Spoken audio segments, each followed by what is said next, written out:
Pronto, eu vou-vos fazer aqui quase um overview geral de algumas armadilhas, entre aspas, que eu tenho visto ao longo dos mais de 12 anos que dou aulas de e-commerce e que trabalho nesta área. Já montei negócios de e-commerce em Portugal, no estrangeiro, por isso faço consultoria também aqui em algumas empresas reconhecidas. E algumas das coisas que eu vejo mais vezes, vou tentar partilhar convosco para que próximos empreendedores, né, que queiram trabalhar nesta área também não cometam este tipo de erros.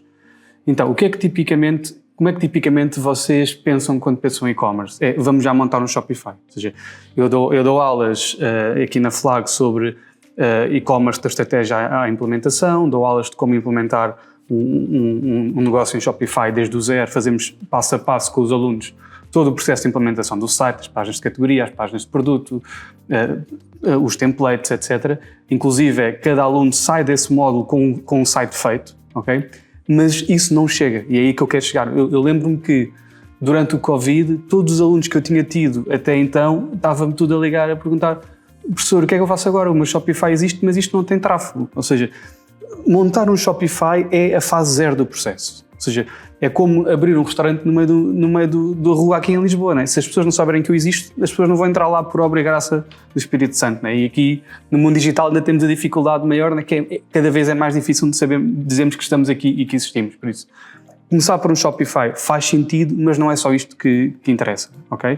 O Shopify é muito importante. Quem diz Shopify diz WordPress, diz outra ferramenta qualquer. Obviamente que é muito importante ter e-commerce e cada vez mais com as boas práticas mínimas do ponto de vista de acessibilidade e de user experience. Já vou falar também um bocadinho sobre isso. Mas vocês vão perceber que 90% do vosso tempo não vai ser feito aqui. 90% do vosso tempo vai ser em campanhas, vai ser a montar lógicas e formas de capturar tráfego para dentro do vosso website. O website já existe, está feito, é o que eu faço no início e acabou. Claro que vou fazendo otimizações, mas esse é o passo inicial. Então, qual é que é a primeira coisa que vocês devem fazer antes de saltarem para ir montar um Shopify, ou seja lá o que for? É verem se a vossa ideia faz sentido. Ou seja, verem se o vosso negócio, a ideia que vocês viram em algum sítio, se tem ou não tem em mercado. Okay? E como é que nós, hoje em dia, muito facilmente conseguimos ter aqui 4 ou 5 validações de que se a nossa ideia tem ou não tem procura, okay? Se tem ou não tem tração. O que é ter tração? É que o mercado já anda à procura disto, não é? Por exemplo, vou dar aqui um exemplo absurdo. Aquelas tábuas de cortar alimentos de aço inoxidável, né? Que agora está muito na moda por causa dos microplásticos, etc. O que é que eu consigo ver? Eu consigo ver se isto tem procura. Consigo ir ao Google Trends, que é uma ferramenta que vocês podem todos ir pesquisar, e perceber se as pesquisas por a tábua de aço inoxidável têm ou não têm aumentado nos últimos anos, por exemplo. Okay? Ainda por cima é um produto super leve e super fácil para e-commerce, que aquilo é super fininho. Essa é uma forma de fazer. Por isso, vou ao Google Trends e percebo se há ou não há procura deste tipo de produtos ou desta ideia que eu tive. Outra ideia, Google Keyword Planner. O que é o Google Keyword Planner? Alguns de vocês, se calhar, já trabalharam com o Google Ads, ou já conhecem a ferramenta Google Ads, e dentro do Google Ads, que é a ferramenta de anúncios da Google, vocês não têm que gastar nem €1, só têm que criar conta. Criam conta na ferramenta e vão a um botãozinho que existe lá dentro da ferramenta que se chama, lá está, Google Keyword Planner ou planeador de palavras-chave, se tiverem o Google Ads em português. O que é que vos permite fazer? Colocam o nome dos produtos que vocês querem vender e ele vai-vos dizer se esses produtos têm procura ou não têm procura e se sim, quanto é que eles custam no Google se fosse uma palavra que vocês iam comprar. Ou seja, se vocês estivessem neste momento a fazer uma campanha de search comprando a palavra tábua de cortar alimentos em aço inoxidável, quanto é que isto custaria e qual é que é o volume de pesquisas também desta keyword na componente paga. Se já não estamos só a falar de haver procura orgânica, estamos a falar da parte paga. Se há, no fundo, para saber se há concorrência ou não a vender os mesmos produtos que eu. Okay? Por exemplo, eu lembro quando eu trabalhava há uns anos no Leroy Merlin, que é um e-commerce, havia muita pesquisa por papel de parede. Por isso, papel de parede era aqui um nicho que havia uma pesquisa muito acima da média e quase vocês podiam só dedicar a ter o e-commerce só deste monoproduto, entre aspas. Outro exemplo, Google Autofill. O que é o Autofill? É a ferramenta de autocomplete da própria Google. Quando vocês estão no motor de busca a pesquisar e começam a escrever e ele autocompleta com palavras, quer dizer que há pesquisas sobre isso, né? Porque senão o Google não saberia o que é que deveria de autocompletar. Quando ele autocompleta aquilo que vocês estão a escrever, quer dizer que aquilo é um tipo de keywords que é o mais pesquisado dentro daquelas sugestões que o próprio Google está a dar. Por isso, estas 3 ferramentas são 3 ferramentas que vos vão ajudar a perceber se o vosso negócio tem procura ou não tem, e mais do que isso, a sazonalidade dele. Conseguimos ver mesmo as alturas do ano em que as pesquisas aumentam mais versus quando é que há menos procura, não é? Imaginem os gelados, ou seja o que for, não é? Há produtos que claramente têm uma sazonalidade muito vincada, há outros que temos que ir ver, ok? Por isso, qualquer uma destas ferramentas, depois pesquisem também no Google por elas, vocês vão ver que vos vão ajudar. E por último, temos uma ferramenta que a Google criou que é só para fazer isto, que se chama Google Market Finder, que é uma ferramenta que vos permite dizer assim, eu quero vender, lá está, tábuas de aço inoxidável, não sei porque é que hoje o meu peixe tem esta ideia, ele vai-me dizer, para qualquer sítio do mundo, para qualquer país do mundo, onde é que há mais pesquisas, onde é que o custo por clique é mais baixo, ou seja, onde é que a keyword é mais barata, tendo em conta o volume de pesquisas, e onde é que seriam os 3 mercados, o top 3 mercados em que valeria a pena começar. Por isso, esta ferramenta é muito pouco conhecida, quase ninguém conhece, mas a Google criou mesmo para isto. Não tanto para saber por onde é que começar, mas porque as empresas tinham muita dificuldade em saber por onde é que haviam de exportar. Ou seja, eu sou uma fábrica em Portugal que já faço panelas e frigideiras e tábuas. Por onde é que eu devo exportar a seguir? Okay? E esta ferramenta que a Google criou permite-me fazer isto. Eu coloco lá o URL do meu site, ele vai ler o URL do meu site, vai detectar quais é que são o tipo de produtos que eu vendo e vai-me dizer, para estes produtos, o mercado em que há mais procura é, por exemplo, o Japão. E para o Japão há muita procura e o custo por keyword é pouco competitivo. Quer dizer que não há muitas marcas a competir por as mesmas keywords. Então compensa-me usar aquele mercado como primeiro mercado de exportação e não Espanha, como se calhar a maior parte das marcas pensariam, vou já aqui para o mercado do lado. Por isso, esta ferramenta tem uma grande vantagem que é adapta-se àquilo que eu estiver a vender e vai buscar dados de mercado. Okay? Por isso, antes de vocês saltarem para o Shopify, não vão fazer nada disso sem validarem se a vossa ideia faz sentido, tem procura, tem tração e onde é que tem tração. Está bem?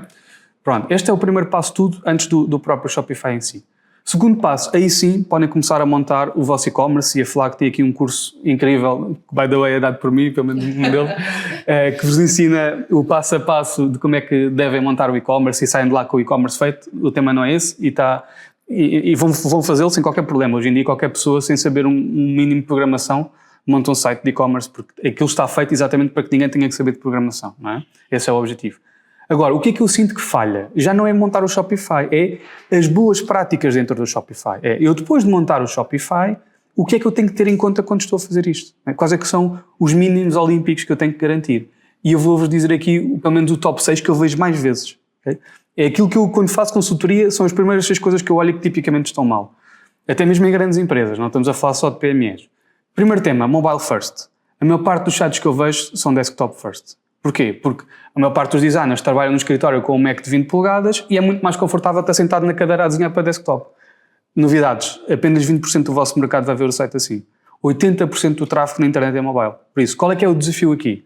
O desafio é vocês desenharem para o ecrã em que é mais complexo, vão ter que fazer aquele trabalho de hierarquizar informação, ou seja, perceber o que é o mais importante neste ecrã, o que é que eu tenho que retirar em detrimento do quê, quais é que são os 3 blocos que são críticos e que têm mesmo que estar. Por isso, esse é o trabalho relevante, que é desenhar para mobile, porque é o sítio onde eu tenho impedimentos, onde eu tenho aqui uma restrição do ponto de vista de design.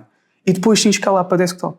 Esse é que é o desafio. E não o contrário. Quando me vem mostrar lá na empresa onde eu trabalho landing pages e mostram a versão desktop, a primeira coisa que eu pergunto é, eu quero ver a versão mobile.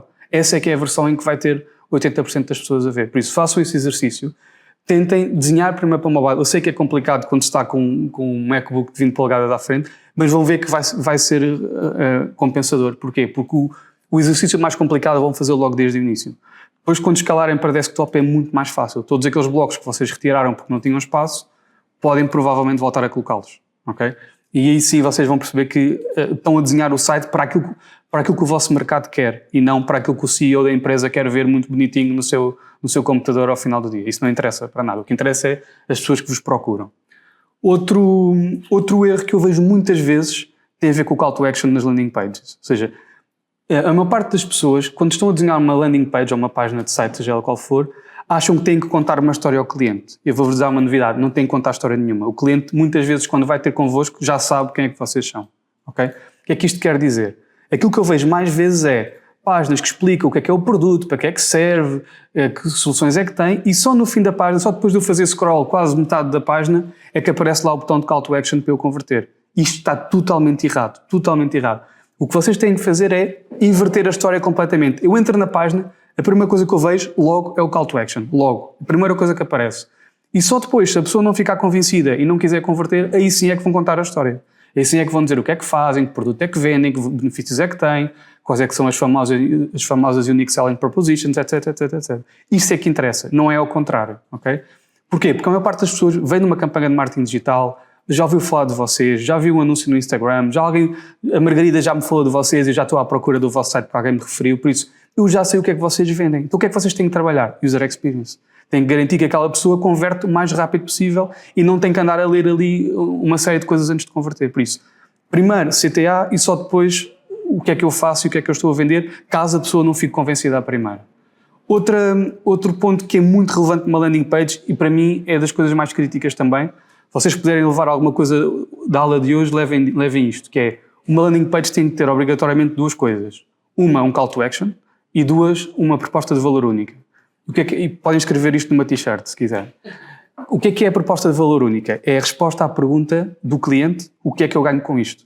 Se isso não for claro, se eu entrar numa página e não for clara a resposta à minha pergunta, o que é que eu ganho com isto, aquela página está mal feita, ponto. Não é o cliente que está perdido, não. São vocês que desenharam mal a página. Ele vai olhar para a página, não sei se vocês sabiam, o tempo médio de retenção da Gênesis no TikTok são 2 segundos. Eu tive há dois dias num breakfast, num pequeno almoço com o Country Manager do TikTok cá em Portugal, ela estava a dizer isto. O tempo médio hoje em dia são 2 segundos. Por isso, se vocês não convencerem alguém a carregar no vosso CTA em 2 segundos, o vosso site está mal feito. Ponto. Okay? Por isso, o que é que tem que ter logo numa landing page mal aterram? Proposta de valor única, resposta à pergunta, o que é que eu ganho com isto? E segundo, onde é que eu tenho que carregar para avançar? O call to action. Idealmente até juntar os dois. Né? O próprio call to action, ter lá a proposta de valor única lá dentro. Okay? Também é uma boa prática também. Por isso, estes dois elementos são fulcrais em qualquer LP. Outra boa prática, sobretudo em mobile, o call to action ser flutuante ao scroll. O que é que isto quer dizer? Normalmente as páginas em mobile têm muito mais scroll do que as páginas em desktop, lá está, porque são maiores. Então não faz sentido, imaginem que eu só tomo a decisão a meio da página. Acham que faz sentido eu estar a fazer scroll tudo para cima outra vez, para carregar lá em cima no call to action? Não faz sentido nenhum. O que faz sentido é que assim que eu saio do primeiro ecrã, o call to action me acompanhe e fico flutuante à medida que eu faço scroll, o botãozinho está lá sempre flutuante no final da página. Okay? Essa também é outra das boas práticas que eu vejo muito poucas vezes a acontecer também. Okay? Tudo o que vocês tiverem dúvidas aqui, perguntem ao Google ou ao ChatGPT que ele vai-vos dar 1000 exemplos daquilo que eu estou aqui a explicar. Pronto. Estes são os 4 mais importantes do ponto de vista de pré-compra. Pós-compra ou durante a compra, checkout, 2 temas mais importantes. Checkout as a guest e permitirem o máximo possível que os clientes comprem como convidados. Muitas vezes vocês estão muito preocupados, eu quero um registro. O registro não serve para nada, o que serve é a conversão. Okay? Ou seja, vocês têm que focar todo a vossa user experience do vosso site em conversões, em levar o cliente até à thank you page. Ponto. Isso é que é o importante. Por isso, imaginem que ele vai comprar vocês são um site de roupa, não é? Ele vai comprar um par de meias de 5 euros. Acham que ele está com paciência para se registar, dizer o nome, a data de nascimento, a morada, se gosta de gatinhos? Ele não quer saber disso para nada. Ele quer avançar o mais rápido possível e pagar com o Apple Pay e acabou. Por isso, sempre que possível, tirarem fricção da jornada de conversão é a melhor melhoria ao vosso e-commerce que vocês podem fazer. E já agora, se quiserem que ele fique registado sim, também é uma possibilidade, que é, vocês conseguem ter checkout as a guest e permitirem que o cliente se registre, sabem como? Usando a thank you page, que é, ele chega ao final da compra, ele chega ao final do processo de conversão, vocês dizem-lhe assim, olha, senhor cliente, eu já tenho o seu e-mail, que pode ser o seu username, porque você teve que pôr um e-mail para fazer a compra, já tenho a sua morada e já tenho o seu cartão de crédito. Se você me der uma password, eu faço-lhe um registro. Eu posso fazer isto na thank you page, eu não tenho que fazer isto antes da pessoa comprar. E este é um erro que eu vejo muitas e muitas vezes. Fazemos uma fricção enorme até à compra, a pessoa compra e nós já não usamos a thank you page para nada. Isto não faz sentido nenhum.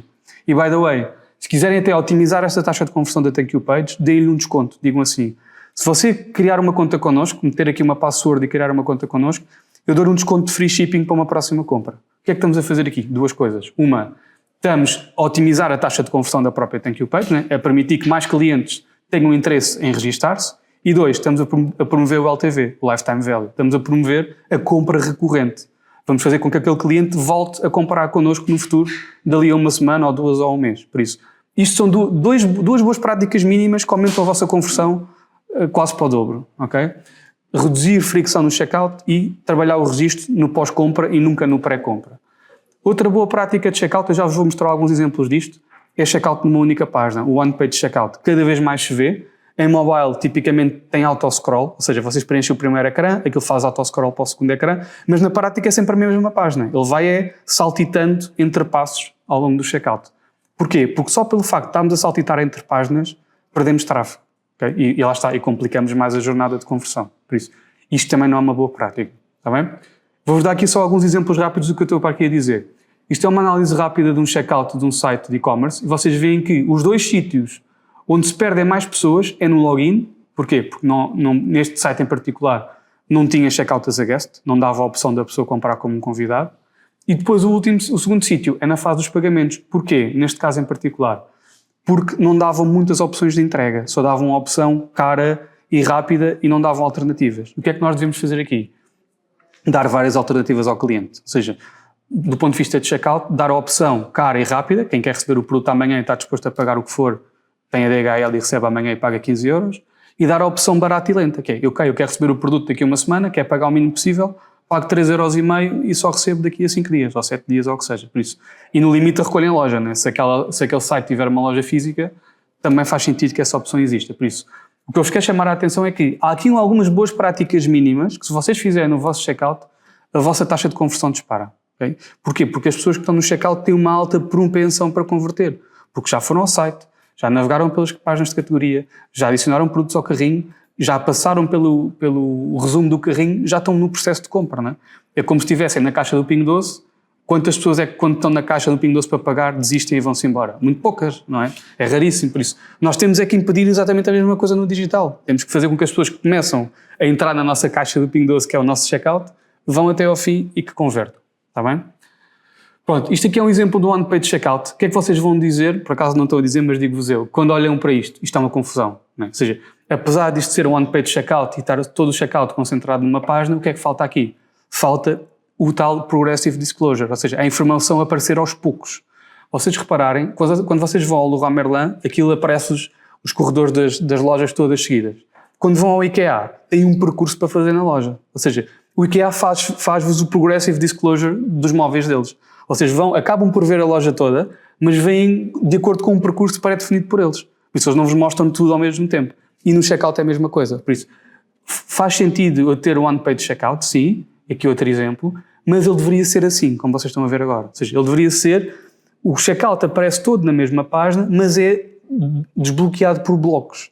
Eu preencho o resumo do carrinho, a seguir vou preencher a morada de entrega e o método de pagamento, e a seguir vou preencher a morada de entrega e o método de entrega, e depois vou preencher o método de pagamento e pagar, por exemplo. Por isso, eu assim consigo garantir que o meu checkout está alinhado com as boas práticas de one-page checkout, sem criar demasiada entropia ao cliente. Okay? Isto em mobile ainda é mais simples, é com autoscroll. Ou seja, primeiro ecrã, resumo do carrinho, a pessoa preenche, faz autoscroll para baixo, segundo ecrã, e depois preenche autoscroll para o lado, terceiro ecrã, por exemplo. Ok? Depois, aquilo que eu estava a dizer, ou seja, o ideal para vocês pedirem registros não é durante o checkout, é sim na thank you page. Okay? Olha, já tenho o seu e-mail, já tenho a morada, já tenho o cartão de crédito, dê-me a password e eu faço-lhe uma conta. E by the way, está aqui um cupom de free shipping. Tá? Por isso, isto também é uma boa prática. Aqui o resumo deste texto, ignorem o texto todo que está para aqui, foca-se naquilo que eu digo. O que é importante numa landing page? Um único call to action, não devem ter mais do que um CTA por página, não é uma boa prática. Eu às vezes vejo isto só acontece quando são produtos muito alto valor ou quando para a pessoa converter tem que abrir uma conta primeiro, ou seja, de vez em quando faz algum sentido ter 2 CTAs. E mesmo quando há 2 CTAs, eles devem ter hierarquias diferentes, deve haver um que é claramente mais importante que o outro, ok? Mas a boa prática diz que só deve haver um por página, que é para não ficar confuso para o cliente. Se o cliente vai ao site e ainda ontem estava a marcar uma massagem e dizia, o site dizia marcar e o outro era comprar. E fica confuso. Então os 2 CTAs dizem quase a mesma coisa, o que é que eu vou carregar? Vou marcar ou vou comprar? Não é? E depois é que eu descobri, um é para comprar via e-commerce, outro era para contactar a loja para garantir que tinha agenda para fazer a massagem. Mas estou a perceber por isso, sempre que eu dou entropia, sempre que o cliente tem que fazer algum esforço cognitivo para perceber o que é que tem que fazer, o site está mal feito, não é o cliente que é burro, é o site que está mal feito. Okay? Nós não temos que impedir qualquer fricção cognitiva ao cliente durante toda a jornada. Há um teste muito giro que se faz em gestão de produto que se chama o MUMS Test. Não sei se já ouviram falar. O que é o MUMS Test? É darem o vosso site à vossa mãe, não lhe dizerem nada e pedirem para ela comprar. Okay? Onde ela tiver entropia, ela nunca viu o site na vida, onde ela tiver entropia é onde a maior parte dos clientes vão ter. Okay? Quem diz a vossa mãe diz qualquer pessoa que nunca tenha visto o site na vida. Né? O ideal é ser alguém que nem seja muito nativo digital, que é para meter mesmo a entropia máxima. Porque é aí que vocês percebem que aquilo, se calhar, para vocês é evidente que está ali um botão de CTA, para uma pessoa que nunca viu aquilo na vida não é evidente. Não é?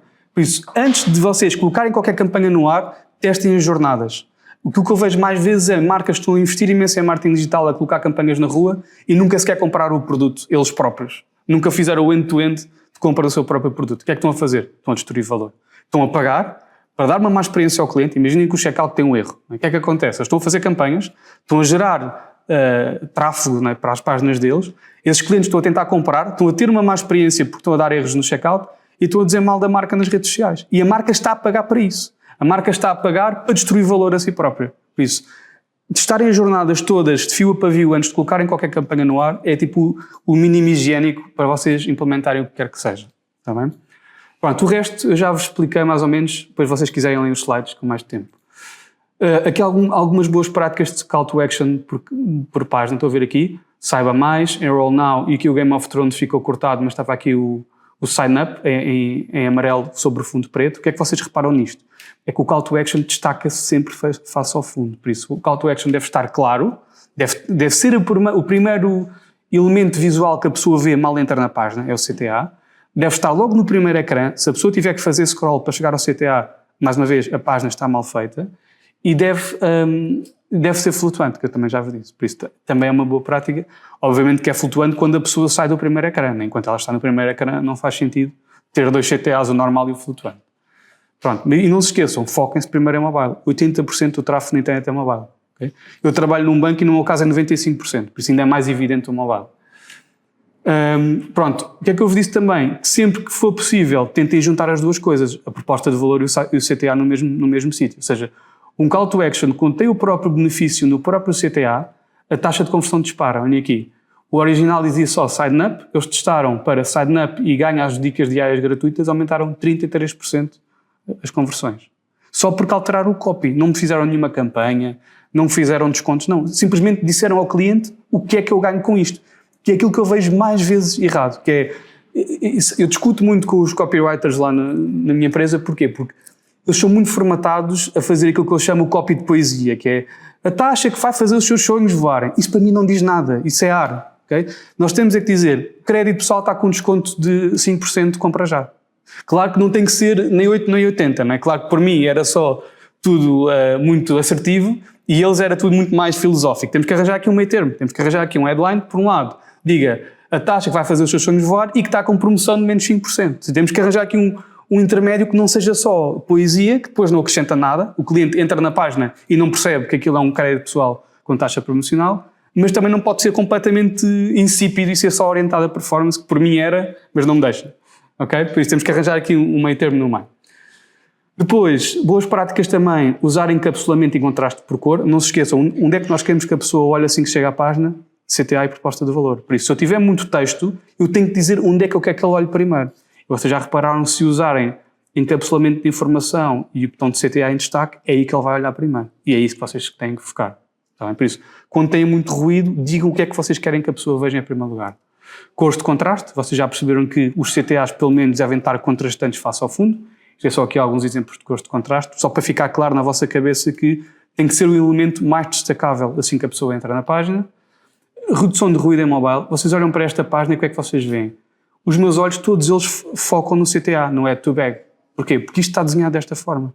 Ainda falta aqui o menu de baixo que ficou cortado, mas esta página, toda ela está desenhada para o mobile. Tem muito pouco ruído, tem só os elementos críticos para a tomada da decisão, fotografia do produto, nome do produto, preço e call to action, nada mais. E o que aqui está é o mínimo que funciona para isto converter. Mais do que colocar aqui pop-ups e coisas de desconto e seja o que for. Não, isto tem informação que é relevante para eu decidir. E tem o menu em baixo porquê? Não sei se vocês já repararam que desde o Covid a maior parte dos sites e as aplicações do Instagram, TikTok, passaram o menu todo cá para baixo. Os menus hoje em dia já não são lá em cima, na maioria dos sítios. Porquê? Porque nós navegamos com o polegar. Nós navegamos com o telemóvel na mão, com o polegar, e o nosso polegar tem um limite de até onde é que pode ir. Não é? E onde é que é-nos muito mais fácil navegar? Que se os menus estiverem na parte de baixo do site e não em cima. Eu ainda vejo muitos menus hambúrguer lá em cima e isso está cada vez mais a passar cá para baixo, porque é muito mais fácil a navegação em mobile. Okay? É isso que eu estava a dizer. Estão a ver aqui onde é que é natural eu usar o meu polegar para navegar é aqui. Por isso, o menu hambúrguer estiver lá em cima na zona hard, é difícil. Okay? A Amazon no seu site ainda faz de forma antiga, mas se forem a app da Amazon já faz ao contrário, já tem o menu cá em baixo.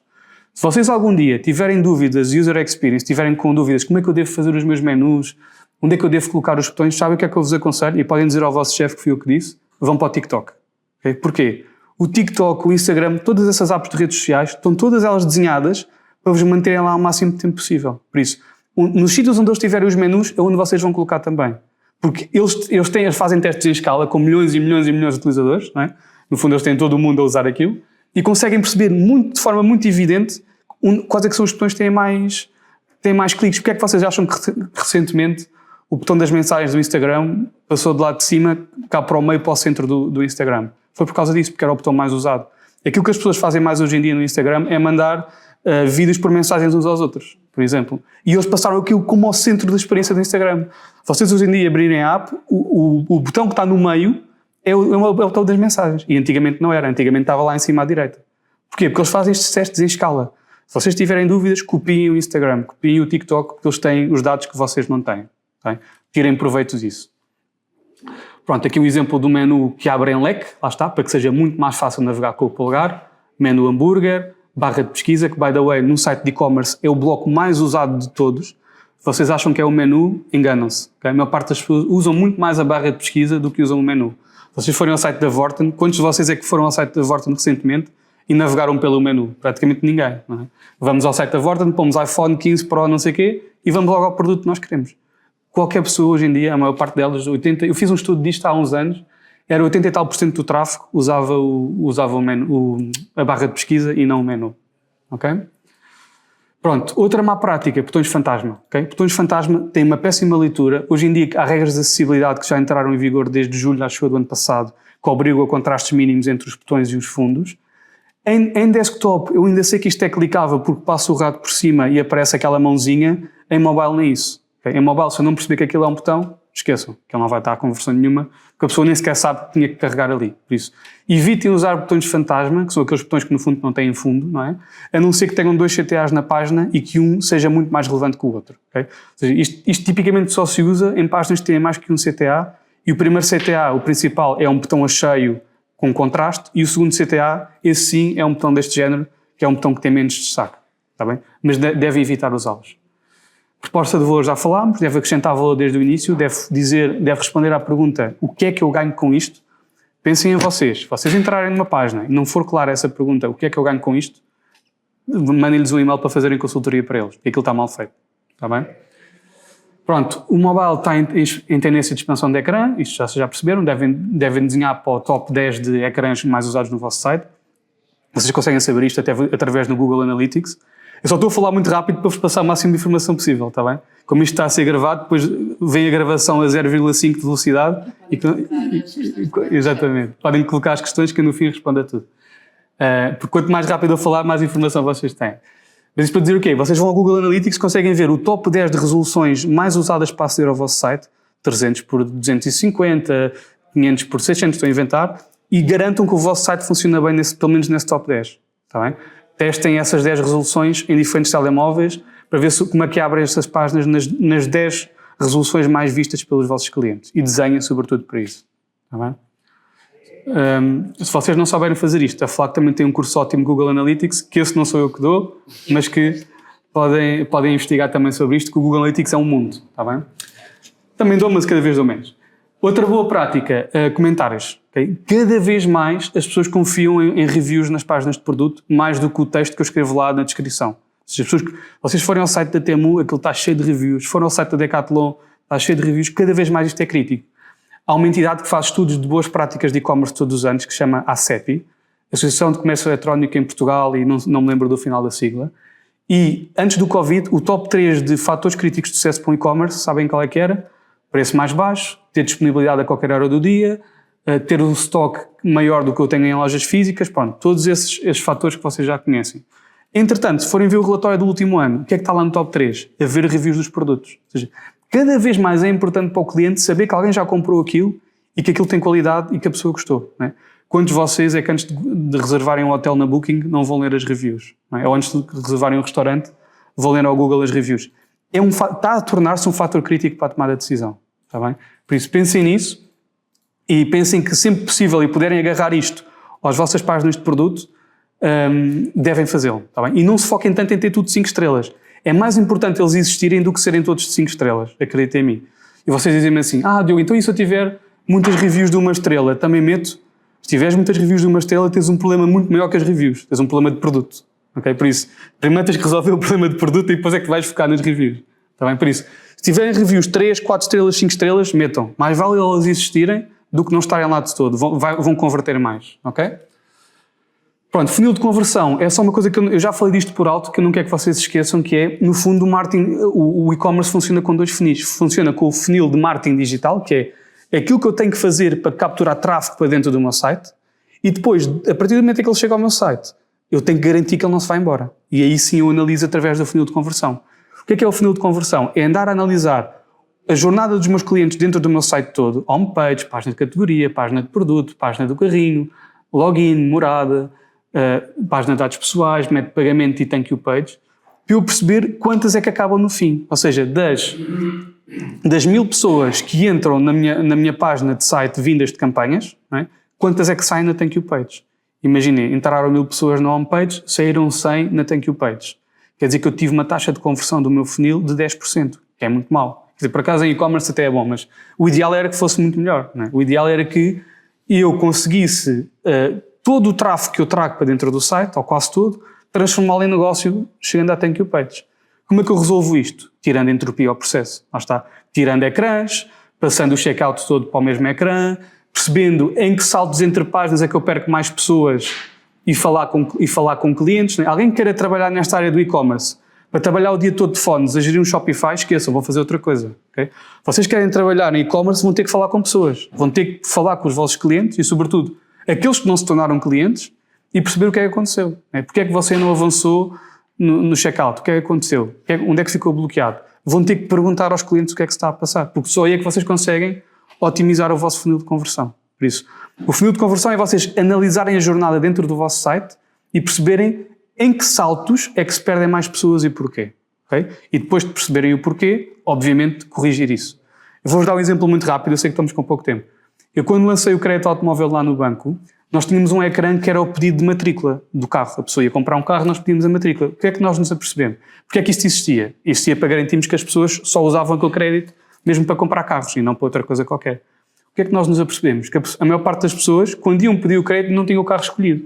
Então, qualquer pessoa, quando chegava àquela jornada, ou inventava uma matrícula qualquer ou desistia. E nós alterámos a ordem desse ecrã porque percebemos isto, porque percebemos que naquele momento aquela pergunta não fazia sentido. Não é? Deixamos a pessoa ir até ao fim, ter o crédito aprovado, e depois de ter o crédito aprovado e o carro escolhido, nós sim pedimos-lhe a matrícula para desbloquearmos ou não é para desbloquearmos, é para validarmos o crédito depois na versão final. Mas estou a perceber, ou seja, assim que identificámos um problema no funil de conversão que não estava a funcionar, corrigimos esse ecrã e alterámos a ordem das jornadas. É isso que vocês têm que fazer também do vosso lado, está bem? Por isso, conclusão prática, não confundir o funil de marketing digital com o funil de conversão. O funil de marketing digital serve para trazerem tráfego para o site, okay? Através de 3 fases, notoriedade, consideração e ação. Eu vou falar muito por alto disto, mas já lá vamos. O funil de conversão serve para garantir que esse tráfego se transforme em vendas, ou seja, no limite... Onde é que está aqui o meu rato? Não sei do rato. Está aqui, só que depois eu passo para o lado e perco. Mas, está aqui. No limite, este funil alimenta o outro, ou seja, as pessoas saem daqui e vão entrar cá em cima no funil de conversão, percebem? Por isso, eu faço campanhas para capturar tráfego para entrar no site. Então, tenho que garantir que estas 2 coisas estão muito alinhadas uma com a outra, está bem? Pronto, vamos falar então no terceiro passo.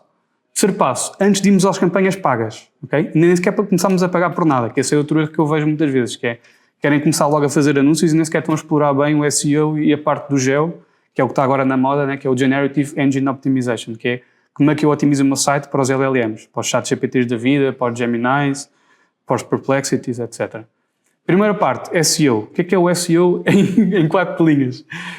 SEO é basicamente otimizarmos o nosso site para ser melhor lido, né? E lido está aqui entre aspas, pelos robôs dos motores de busca. Ou seja, o que é que eu posso fazer para garantir que o meu site é indexado da melhor forma possível pela Google, pelo Bing, por tudo que são motores de busca, né? Claro que nós falamos muito mais da Google, porque é aquela que tem mais peso no mercado, né?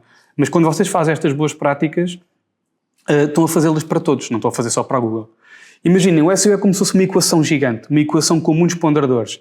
A mais B, mais C, mais D, mais E, mais F, etc. Todos eles somados dão 100%, ok? E o site que tiver 100% ou mais próximo dos 100% vai ser o primeiro site a aparecer no Google quando alguém pesquisa por comprar casa, não é? Quando alguém pesquisar por comprar casa, vão aparecer os anúncios das campanhas de search e a seguir começam a aparecer os resultados orgânicos. Qual é que é a vantagem dos resultados orgânicos? É que custam-me zero. Okay? Enquanto que no anúncio, quando alguém carrega no meu anúncio, eu tenho que pagar 3 ou 4 euros à Google. Se carregar num resultado não pago, eu pago zero à Google. Por isso, interessa muito mais posicionar-me em SEO do que apenas em anúncios, obviamente. Não é? Claro que isto hoje em dia é uma estratégia complementar, mas teoricamente eu vou dar sempre primazia àquilo que é grátis. Não é? Então, imagina uma equação com muitos ponderadores, dezenas deles ou centenas deles. Qual é que é aqui o problema desta equação? É que nós não sabemos quantos ponderadores é que existem. A Google nunca disse quantos é que existem, porque também não lhes interessa. Né? A partir do momento em que a Google disser, olha, o SEO é composto por estes ponderadores todos, o que é que estão a fazer? Vão estar a canibalizar o negócio de search. E eles não querem fazer isso. Por isso, eles nunca se abriram muito sobre o que é que faz com que um site seja melhor indexado ou não nos motores de busca. Claro que nós hoje em dia já sabemos os mais importantes. Vocês forem ao Google e pesquisarem por... ainda ontem fiz essa pesquisa. 2026 SEO Google Ranking Factors, vou encontrar um site que tem lá 200 ponderadores diferentes. Por isso, pelo menos 200 já sabemos que são, ok? Mas nós não sabemos quantos é que eles são e não sabemos quanto é que eles pesam. Porquê? Porque os ponderadores têm pesos diferentes. Ou seja, imaginem, o ponderador velocidade do site se calhar pesa 5%, o ponderador meta title se calhar pesa 3%. Por isso, não só eles são muitos, como têm pesos diferentes na equação toda. Por isso, é muito difícil para nós sabermos ao certo o que é que resulta. O que é que nós fazemos nestes casos? Tentamos otimizar todos, ao máximo que nós conhecermos. Ou seja, vamos tentar otimizar o máximo de ponderadores que nós conseguimos, porque é a única forma de nós garantirmos que temos a maior cobertura possível do ponto de vista da SEO. Está bem? Eu não tenho tempo para explicar que ponderadores são esses, há um curso também para fazer isso. O meu módulo de estratégia e implementação falamos especificamente sobre isto, mas o que nós vamos fazer é tentar otimizar o máximo que eles existem. Há dois ponderadores muito importantes, que são o meta title e a meta description das páginas. Cada página tem a sua. Um erro que eu vejo muitas vezes, por isso é que eu até pus aqui, é as marcas tratarem isto mal, ou seja, desperdiçarem isto. O que é que eu quero dizer com isto? Vocês, quando estão a criar um anúncio de search, um anúncio de pesquisa, o que é que vocês tipicamente fazem? Metem um copy com uma proposta de valor única, né? Um Unique Selling Proposition, compra até amanhã de televisões com 20% de desconto. Metem um sentido de urgência, né? Até amanhã, e metem um call to action, encomenda já. Ou seja, um copy do anúncio de search está todo ele bem feito com as boas práticas todas. E isto leva o quê? Leva que o cliente clique. Quando vocês vão ver como é que são os copies dos meta titles, as meta descriptions das páginas orgânicas, são uma miséria. São pessoas a descrever as páginas como se estivessem no museu. Esta página é a página das televisões. As televisões existem em diferentes tamanhos e polegadas. O que acontece? O Google usa essa informação para indexar a página. Ou seja, quando vocês estão a pesquisar por televisões no Google, vão ver o anúncio que tem um copy super comercial e logo abaixo vão ver o resultado orgânico, cujo título é o meta title e cuja descrição daquele resultado orgânico é a meta description, parece uma descrição do museu. Onde é que vocês acham que a pessoa vai clicar? No anúncio que tem um copy comercial com um desconto e um sentido de urgência? Ou num resultado orgânico que tem uma descrição a dizer que há muitas televisões em muitos tamanhos? Não é? E aquilo que eu vejo mais vezes, mais erros, é não trabalhar os metas como se fossem anúncios de search. E é isso que têm que fazer. Vocês têm que olhar para os meta titles e meta descriptions das vossas páginas como se fosse o copy do anúncio. Porque é isso que vão ser. Quando alguém pesquisar no Google por comprar carro, vai aparecer lá o resultado orgânico com os metas desse anúncio. Eu já vos mostro o exemplo. Por isso, olhem para isto como se fosse mesmo um anúncio de search, está bem? Velocidade de carregamento do site é muito relevante. É um dos ponderadores da tal equação que a Google já disse que é mais relevante, sobretudo em mobile. O que é que a Google disse? Que se o site demorar mais do que 3 segundos a ser carregado em mobile, já começa a ser penalizado do ponto de vista de SEO. Por isso, foquem-se ao máximo em garantir que, pelo menos do ponto de vista de performance, ele fica o mais rápido possível. Como é que isto se faz? Há uma ferramenta para fazer isto, que se chama Google Page Speed Insights. Eu vou deixar-vos aqui escrito. Esqueci-me de escrever aqui nos slides, mas eu escrevo aqui. Google Page Speed Insights. Esta ferramenta permite-vos auditar o vosso site de fio a pavio, foi a Google que a criou, e eles dizem concretamente que blocos de código é que estão mal. Ou seja, nem sequer são coisas teóricas. Vocês pegam naquele relatório e mandam para a equipa de IT e eles que resolvam. Depois é andar em cima deles para ver se eles resolveram. Porquê? Porque isso vai-vos ajudar a ganhar velocidade. E velocidade é mais negócio. Okay? Aparecem mais acima nos resultados da Google, o cliente converte mais rápido e vão ter mais vendas. Saiu um estudo nos Estados Unidos, eu lembro-me disto tudo de cor porque eu ontem estive a dar uma aula sobre isto. Saiu um estudo nos Estados Unidos que diz que por cada segundo extra que um site demora a carregar, em média perde 1% de taxa de conversão. O que é que isto quer dizer? Vamos imaginar que o vosso site demorava 3 segundos a carregar e tinha uma taxa de conversão de 1%. Se passar a demorar 4 segundos, vai cair para 0,93, que é 1% menos 7% desses 1%. Só porque o site ficou mais lento, não é porque há nenhuma campanha, não é por nada. É simplesmente porque a experiência ficou pior. Está bem? Pronto, outra boa prática, estou a acelerar muito porque estamos quase no fim, outra boa prática, User-Generated Content. Isto antigamente estava muito em voga quando começou o SEO. Temos conteúdo já para os utilizadores e temos blogs no nosso site, porque cada vez mais era importante, até por causa do SEO, que o nosso site não fosse um site puramente comercial e fosse um site também de literacia. Por exemplo, estou-me a lembrar do Leroy Merlin, que tinha aquele site de dicas de bricolagem, ou seja, além de vender produtos, explicava como é que se coloca um papel de parede, como é que se coloca um azulejo numa casa de banho, por isso, tudo isto ajudava também à componente de SEO. De repente, de há uns anos para cá, os blogs foram entrando em desuso, não é? Porque as pessoas deixaram de ter, de alimentar os blogs com conteúdo. Desde 2021, quando veio os LLMs, voltou a explodir outra vez. Porquê? Porque os LLMs, os ChatGPTs da vida, os Geminis, adoram blogs. Adoram tudo o que é conteúdo estruturado e não comercial. Okay? Porquê? Porque teoricamente é conteúdo neutro. Então, o que é que acontece? Quando vocês pesquisam, perguntam ao ChatGPT qual é que é o melhor banco para eu abrir conta em Portugal, o que é que ele vai ler? Vai ler tudo o que é blogs de literacia financeira e vai chegar a uma conclusão. Então o que é que isto quer dizer? Quer dizer que se eu próprio tiver o meu blog, né, eu que trabalho no ActiveBank, tiver o meu blog de literacia financeira e comparar o ActiveBank com o Revolut e com o Moe, por exemplo, e nessa comparação destacar o ActiveBank, há uma grande probabilidade do ChatGPT me citar. O ChatGPT adora tabelas. Okay? Tudo o que vocês fizerem que sejam tabelas comparativas é aquilo que ele vai adorar e que vai mostrar mais vezes aos clientes. Por isso, se vocês fizerem isto, há uma grande probabilidade de vocês serem citados muitas vezes. Por isso os blogs estão a voltar em força, porque quem trabalha nesta área já percebeu que é assim que os LLMs se alimentam. Então vamos tentar criar o nosso próprio blog contando a história que nós queremos, não é? Para garantir que nós conseguimos aparecer mais vezes nos LLMs do que a nossa concorrência. Está bem? E por último, só para resumir aqui a parte do SEO, tenham muita atenção aos nomes dos menus, aos nomes que dão aos produtos, aos nomes que dão às categorias. Não se foquem apenas nos nomes técnicos. Vou-vos dar um exemplo também sobre isto. Sabem como é que as pessoas pesquisam por azulejos no Google? Azulejos, né? Azulejos de casa de banho, azulejos de cozinha. Sabem qual é que é o nome técnico? Revestimento cerâmico. Acham que alguém pesquisa na internet por revestimento cerâmico? Ninguém. Por isso, tenham atenção se realmente os nomes que vocês estão a dar aos produtos estão ou não estão alinhados com as procuras. Como é que vocês podem fazer isto? Com aquilo que vimos lá em cima, Google Trends e Google Keyword Planner. Estas duas ferramentas, vocês podem pôr lá uma lista de keywords, ele vai-vos dizer se tem um volume de pesquisa ou não tem. Está bem? E depois também temos tudo cursos sobre isto. Eu estou a fazer aqui um mega resumo, porque senão depois não temos tempo para tudo. Onde é que está aqui o meu rato? Ok. Geo. Qual é que é o problema do Geo? E já vi há bocadinho que havia aqui uma pergunta sobre isto. Todos querem que eu vos dê uma lista de boas práticas, tal como existe em SEO. Enquanto que em SEO há mesmo uma lista, não é? Porque SEO é mesmo uma equação com ponderadores e nós conseguimos ir correndo os ponderadores todos e perceber o que é que está bem e o que é que está mal. Qual é que é a novidade que eu vos vou dar para Geo? Geo é o acrónimo de Generative Engine Optimization, que é otimizar para motores de geração de conteúdo, no fundo, não é? Para ChatGPTs e Geminis. Qual é que é a grande novidade no Geo? Não há lista nenhuma. Okay? Qual é que é a vantagem do Geo também? É que nós podemos perguntar-lhe a ele. Enquanto que ao Google não podemos perguntar que ele não nos responde, eu em Geo posso perguntar: olha, ChatGPT, diz-me lá o que é relevante nesta página em particular para que esta página seja a página mais citada por ti quando alguém pesquisar por crédito pessoal, o melhor crédito pessoal em Portugal. E ele vai-me dizer, ele vai ler a minha página toda e vai-me dizer assim: olha, falta-te isto, e eu só tenho que otimizar. Por isso, quando vocês me vêm pedir: olha, diz-me uma lista de boas práticas para Geo, eu digo, a lista são vocês que a fazem.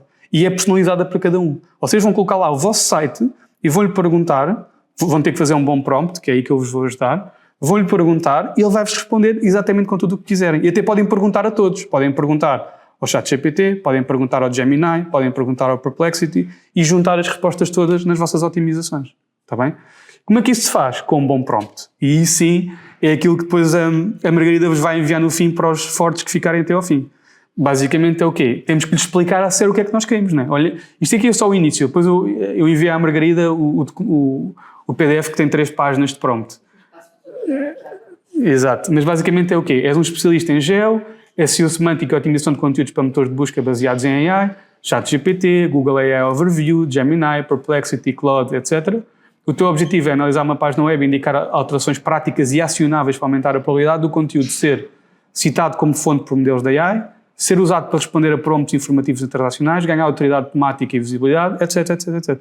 Este prompt tem 3 páginas, está bem? Por isso, se vocês correrem isto e colocarem lá o vosso site, ele vai ler o vosso site e vai-vos dizer o que é que está a faltar. É só isto. Por isso, não me venham pedir listas de geo porque isso não é preciso, ok? Hoje em dia, nós podemos fazer a pergunta que o Google não nos respondia, nós hoje em dia podemos perguntar.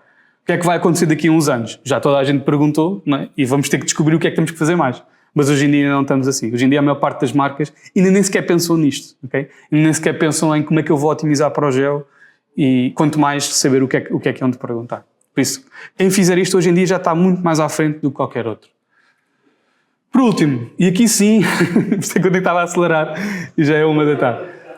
É aqui que vocês vão passar toda a vossa vida, ok? Vocês que queriam fazer e-commerce e que achavam que era só montar um Shopify e estava tudo bem, vou-vos dar uma triste notícia. Não vai ser assim, ok?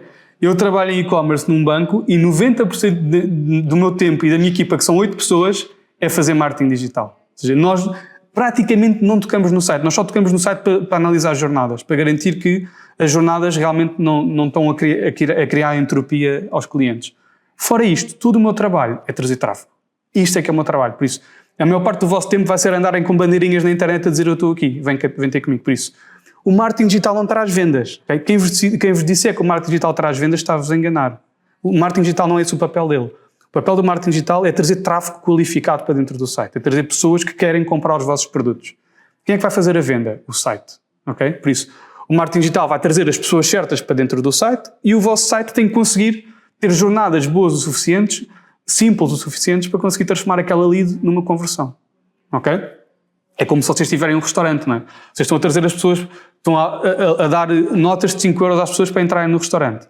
Se a pessoa chegar ao restaurante, tiver uma fila enorme para ser atendido, sentar ainda na mesa, nunca mais lhe dão um menu para ela pedir o que quer jantar, o que é que a pessoa faz? Levanta-se e vai-se embora. E este é o papel do site, é garantir que a pessoa não se levanta e não se vai embora.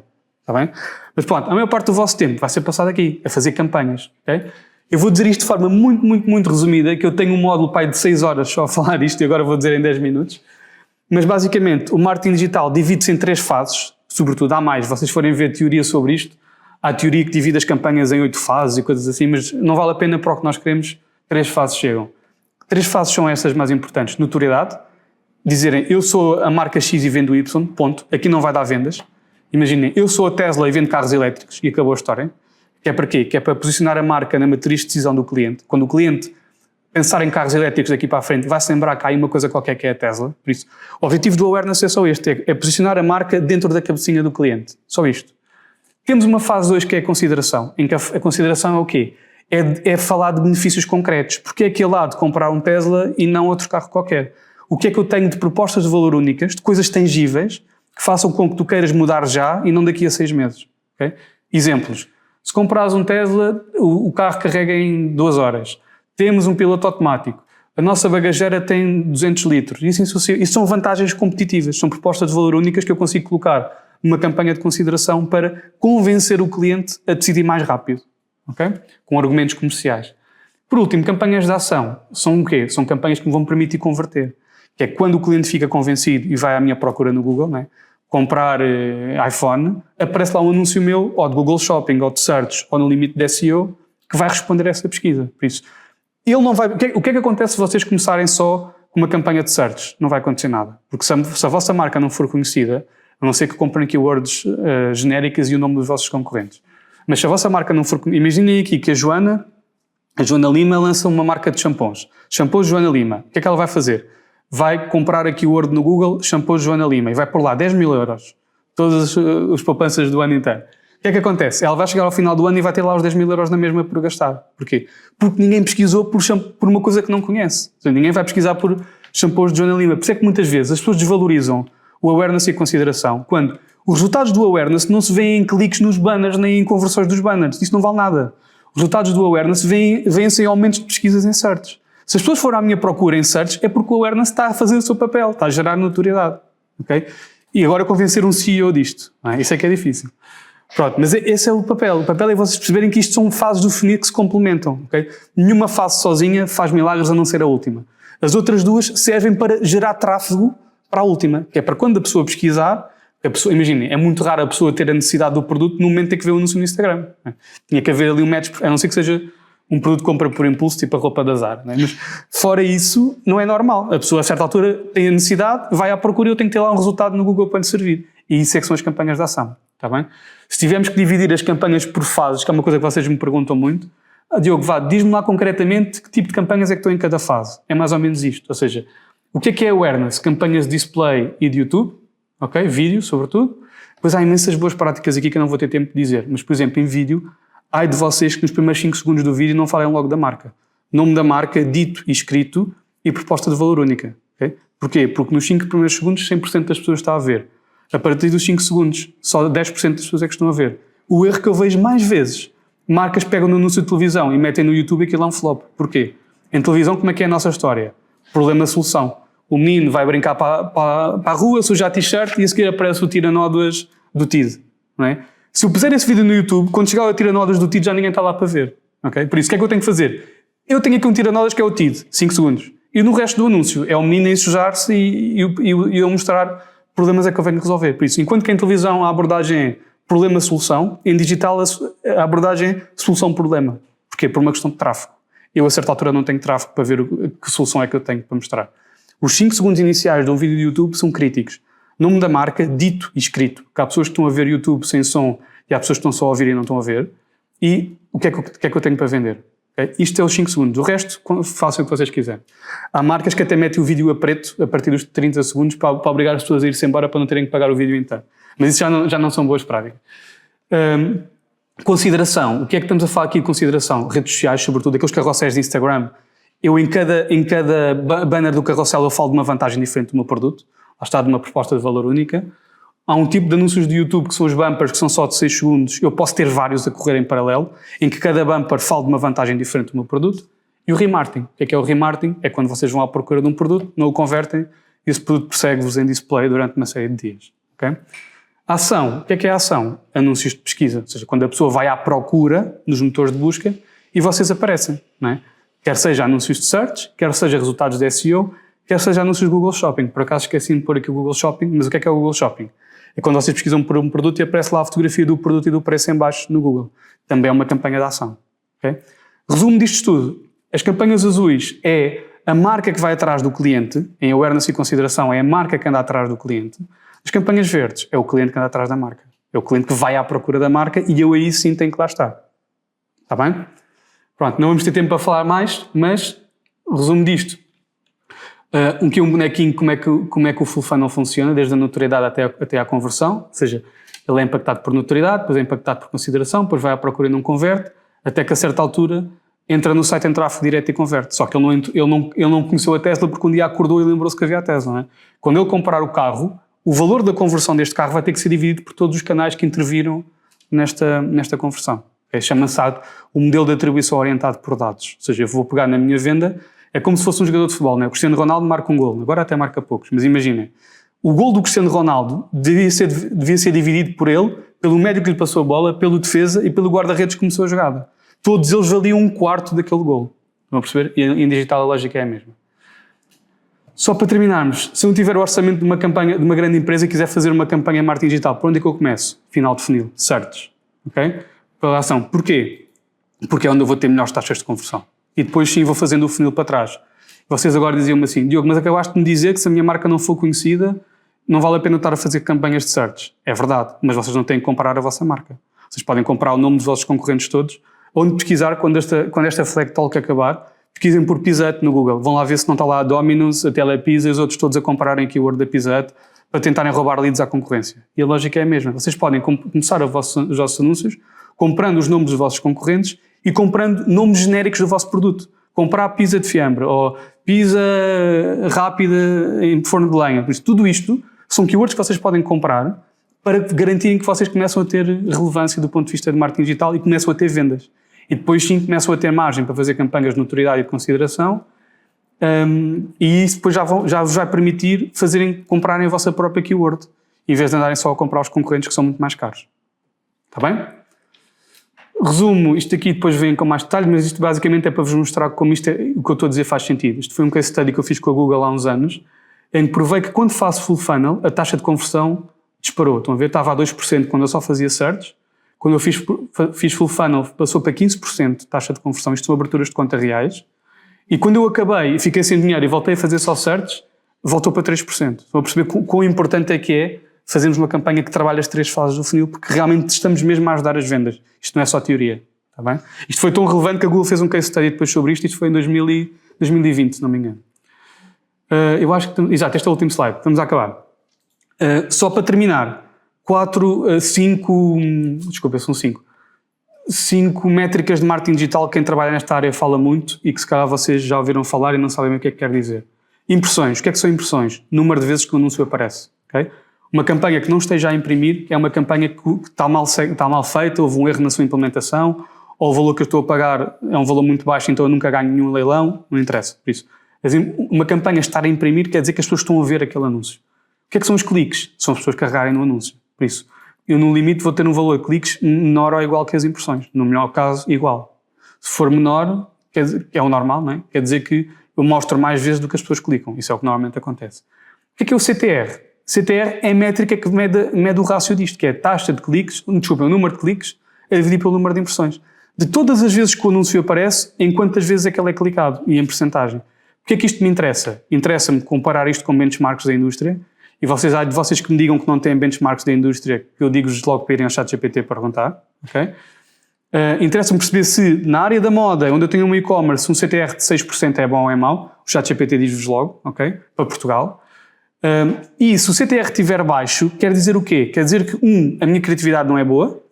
2, a minha proposta de valor não é forte o suficiente. Não é? Se eu disser assim, abre uma conta no Ativo Bank e dou-te um porta-chaves. Ou disser, abre uma conta do Ativo Bank e dou-te um Ferrari, não é? Qual é que vocês acham que vai ter mais cliques? Não é? Por isso quer dizer que a proposta de valor tem uma correlação direta com o CTR. Por isso, uma baixa CTR tem a ver com uma má criatividade, uma má proposta de valor e uma má segmentação da audiência. Isto é outra coisa que não falámos, nem vamos ter tempo de falar, que é, nós em marketing digital segmentamos quem nos vê. Por isso, se eu tiver, imaginem, a vender um produto, a vender um carro para quem tem menos de 18 anos, se calhar a CTR vai ser baixíssima, não é? Ou seja, eu tenho que alinhar a minha audiência com o produto que eu estou a vender. E isso eu vejo na CTR. Porque se o anúncio não tiver cliques, é porque aquela audiência não é certa. Ponto. Ok? Conversões. Estamos quase a acabar, só faltam estes dois. O que é? É o número de pessoas que após clicar efetua a ação desejada no site. Em que conversões nunca poderão ser mais do que os cliques. Não é? Porque eu só posso ter tantas conversões quanto pessoas. Por isso, imagina, tive 10 cliques, tive 10 pessoas a entrar no site. No limite tenho 10 conversões, não posso ter mais. Qual é que é o erro aqui que a maior parte dos formadores de marketing digital vos dizem isto errado? É que associam sempre conversões a compras, e isso não é verdade. Okay? Uma compra é sempre uma conversão, isso é verdade. Mas uma conversão não tem que ser sempre uma compra. A conversão pode ser aquilo que eu quiser. Se eu quiser que a minha conversão seja o cliente entrar no meu site e carregar no botão subscrever da newsletter, isso pode ser a minha conversão. Eu é que defino. Eu, o dono do site, é que defino se a conversão é o cliente carregar no subscribe ou se é o cliente chegar à thank you page. Eu é que decido, até posso ter mais que uma. Por isso, nem sempre uma conversão é uma compra. Nós, formadores, dizemos sempre que uma conversão é uma compra para vos simplificar aqui a forma de pensar. Está bem? Mas pode ser o que vocês quiserem. Eu tenho um site de notícias que a conversão deles é a pessoa entrar no site e o time on page. Quer dizer que a pessoa está a ler notícias. Okay? Se a pessoa ficar lá mais de 60 segundos, ou lá o que é, para eles aquilo é uma conversão. Okay? E não tem nada a ver com chegar à thank you page nenhuma. É a pessoa de ficar lá. Não é? E por último, taxa de conversão. O que é a taxa de conversão? É o rácio do que é que está acontecendo no vosso site. É o número de cliques no denominador a dividir pelo número de conversões, ou seja, no numerador. Que é de todas as pessoas que entraram, não é? Todas as pessoas que clicaram no anúncio e entraram no vosso site, quantas é que converteram? Okay? E aqui voltamos à mesma lógica da CTR. O que é que acontece quando isto é baixo? né? Vamos comparar com o benchmark da indústria, pedimos ao ChatGPT, o que acontece quando isto é baixo? Quer dizer que o vosso site está mal feito. Aqui sim, enquanto no CTR estamos a avaliar o funil de marketing digital, estamos a avaliar se as nossas campanhas estão bem e estão bem segmentadas, eu na taxa de conversão já estou a avaliar o outro funil, o funil do e-commerce. Okay? Estou a avaliar se o tráfego que eu tenho se traduz em vendas. E se não traduzir, tipicamente onde é que está um problema? Problema de usabilidade. O site não é muito complexo, tem muitos passos, só faz muitas perguntas ou não tem a melhor usabilidade do mundo. Ou então é um tema de preço. Até pode ser os dois. Que é eu até posso ter um site com muito boa user experience, mas o meu preço é o dobro da concorrência e as pessoas também não convertem. Por isso. E os dois problemas podem acontecer em conjunto. Eu posso ter uma má taxa de conversão por preço e por usabilidade também. Okay? Tipicamente tem a ver com isto. Ok? E pronto, por hoje é tudo. Tem aqui o meu e-mail para fazer perguntas. Se quiserem enviar perguntas por e-mail. Se tiverem alguma questão que queiram colocar no chat, sintam-se à vontade para o fazer, ok? Nós temos aqui uma questão da Carlos Jesus, que, embora já tenhas falado sobre esta questão, mas eu vou repeti-la para que também fique aqui gravado. Como preparar SEO, GEO e IO para categorias e produtos no lançamento de uma loja online? Algumas dicas. Pronto, é o prompt que eu vou enviar no fim. Ou seja, o que é que eu vos consigo dizer agora? Cada um de vocês vai ter o seu. Ou seja, vai ter a sua auditoria personalizada. Por isso, se vocês perguntarem diretamente às ferramentas da AI, como é que tu fazias para otimizar o meu site tendo em conta estas regras todas, as tais 3 páginas de prompt que eu vos mostrei, eu digo-vos isto, eu uso isto no meu dia-a-dia. Eu faço isto com as páginas do banco todas. Crédito pessoal, quer melhorar a página dos LLMs, corro o prompt em todos e vou implementar aquilo que ele me diz. Olha, por exemplo, uma coisa que ele diz sempre, que é as vossas páginas de produto devem ter um parágrafo que descreve o produto. Devem dizer, este produto é este e serve para X. Ou seja, o produto é X e serve para Y, por exemplo. Um parágrafo apenas que explica o que é o produto já dá um contexto enorme aos LLMs, por exemplo.